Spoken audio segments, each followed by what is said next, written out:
My mother's boyfriend demanded I hand over my car keys last night because the man of the house makes all decisions. But he was about to learn who actually owned the house. When my mother started dating Frank 8 months ago, he seemed normal. He was polite, brought flowers, and treated her well. After 3 months, she asked if he could move in since his lease was ending. I wasn't thrilled, but I wanted her to be happy. I was 24, working as a veterinary technician, saving money by living at home. The day Frank moved in, everything changed. He walked through the house, pointing at things. That TV needs to go in the basement. Men watch sports in the living room. He told me my parking spot in the driveway was now his. The man of the house parks closest to the door. When I laughed, thinking he was joking, he got serious. I'm not joking. I'm the man of this house now. My mother just smiled and said Frank was traditional. Within a week, Frank had completely rearranged our lives. He decided what we watched on TV, what we ate for dinner, and when we could use the washing machine. He told me I couldn't have friends over without his permission.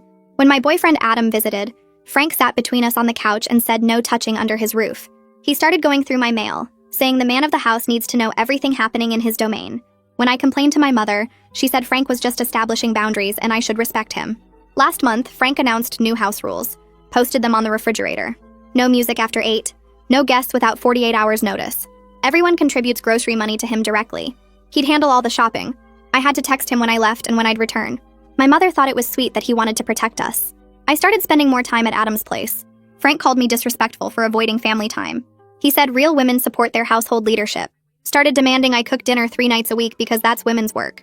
When I refused, he turned off the Wi-Fi router and said I'd lost internet privileges until I learned respect. 2 weeks ago, Frank decided my room should be his office. Told me I could move to the smaller guest room since I barely contributed anything anyway. My mother agreed, saying Frank worked from home sometimes and needed space. I was furious but packed my things.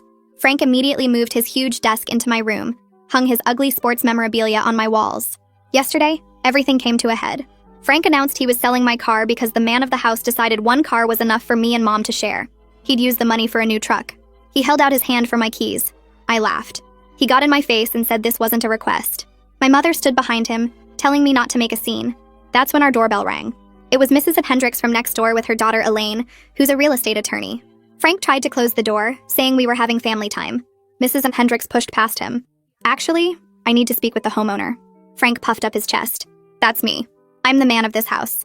Elaine laughed. No, you're not. I pulled the property records. This house is owned by Ruby Sinclair. My mother looked confused. That's my grandmother. She died 5 years ago. Mrs. Hendricks smiled at me. Actually, she left the house to Julia.